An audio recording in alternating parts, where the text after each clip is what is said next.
Lakers' $53 million deal. Austin Reeves turned down a contract extension this week, but don't overreact to that. That was expected. The Lakers will hope to have him signed up to a new deal next year. Lots going on in LA. Excitement around obviously what they can be with Luka. LeBron still with at least, I guess, 1 year left. We don't know.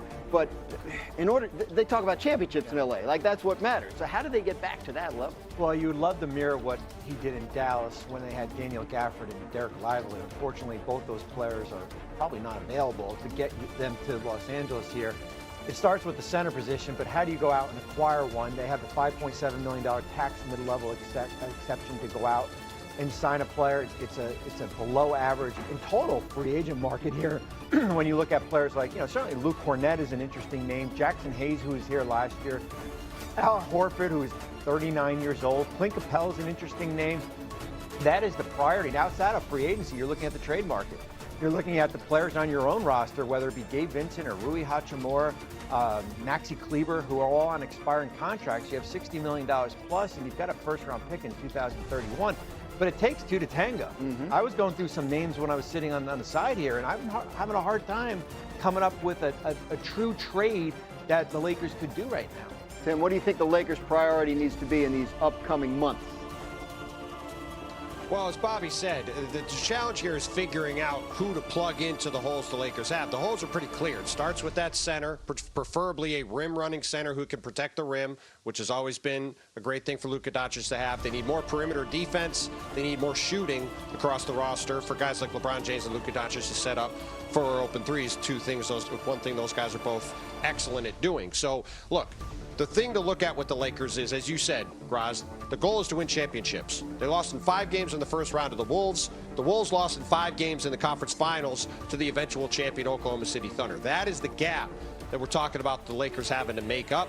And to do that's going to require a lot of work and a lot of assets, which the latter of which the Lakers do not really have. So it's going to require a lot of creativity from Rob Pelinka, some use of the fact that they are in LA, the fact that they've got LeBron and Luka there to try to entice some guys to come. But it is not going to be easy for the Lakers to fill in these holes on their roster and catch up to a Thunder team that is the deepest team in the league, already one of the youngest champions ever, and is only going to be better with the experience they gained over the past couple of months. Like the switch from LA to Milwaukee. Jokic has a really big decision whether to extend his contract with the Lakers coming up. Now, he can't do that for a month until August 2nd, but that doesn't mean the Lakers don't have to get busy, because they're going to, when they go to Luka with that deal, which they hope to get him to sign for 4 years, he may take a shorter contract. They're going to want to have shown him what they've done to improve this roster, specifically to get him a center. That's one of the things he asked for when he got traded there. It was one of the things they did in Dallas, which really helped supercharge that team. The Lakers have got to get to work on that. Also, LeBron James has a decision to make over the weekend. He has until Sunday to decide on his contract option. It's $53 million. Last year in this same position, he opted out of his contract, offered the Lakers to take a pay cut if they could find a free agent to sign. They didn't. This year, no such offer has been made, and the expectation is that LeBron will opt into this deal and take $53 million and his no-trade clause into next season. And then, obviously, we have one more thing, which is the Austin Reeves situation. He turned down a 4-year, $90 million contract extension this week. That was expected. He can sign for more next season when he can become a free agent and probably attract, if he has another good year, Dan, a 9-figure contract. Yeah, that's good for him. But in the meantime, the Lakers, nobody made a bigger move than they made during the season when they got Luka Doncic. And as Wendy pointed out, now they got to convince him they're going to build a championship team around him. How do they do that? Yeah, and Rob Pelinka, their general manager, he was up front, certainly at the deadline after the Luka trade when they tried to go acquire Mark Williams, and that trade was rescinded. And then when they lost in the postseason, he said, look, that's our priority right now. Here's what they have to offer in free agency in the trade market. They had the $5.7 million tax mid-level exception. What does that get you? Could get you a player like maybe Luke Cornett. The market of free agent centers is very shallow.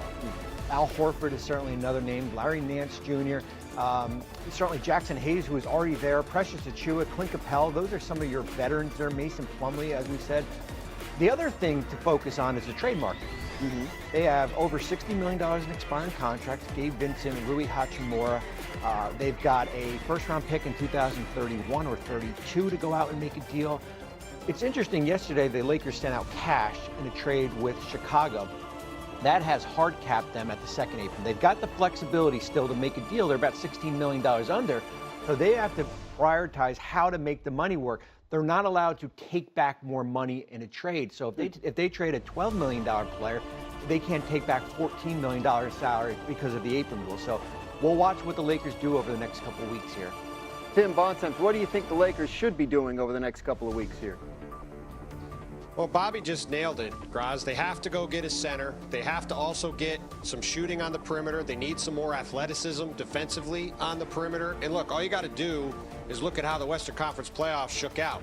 The Lakers lost in 5 games in the first round of the Minnesota Timberwolves. It was not a incredibly competitive series. And the Minnesota Timberwolves went on to make the Western Conference Finals and lost in 5 games to the Oklahoma City Thunder in what it was a not very competitive series. So when you look at the gap that the Lakers have to make up to catch up to a team like Oklahoma City, the defending champions, who should be even better next season with a young roster, getting better and more experienced, and now going through the 4 weeks or the several weeks that it takes to win the 4 rounds to win a championship.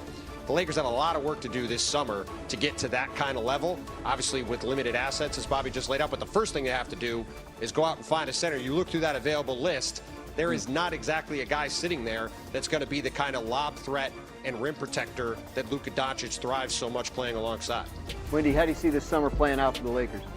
Yeah, so none of those players, quite frankly, are a player that Luka Doncic is looking for, because they're not the lob threat and defensive center that fits. And that's really what really transformed his situation in Dallas when they went out and got Derek Lively, when they went out and got Daniel Gafford.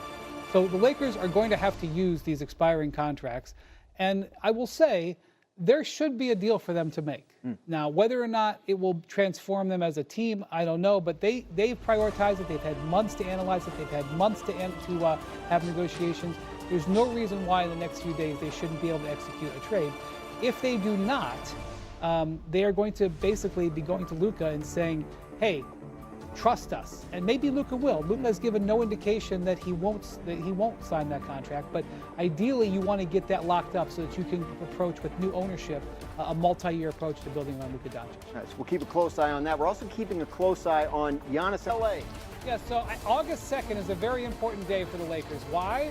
Because that's the day Luka Doncic can extend his contract. He only has 1 guaranteed year left on his deal. Ideally, the Lakers want to get him into a multi-year deal, and they need to do some work on their roster before they bring that offer to him. Specifically, they really need to add a center, because that's what Luka likes to play with, especially one that can be a lob threat and can protect him defensively. The Lakers know this. The league knows this. Let's see if they can get it done.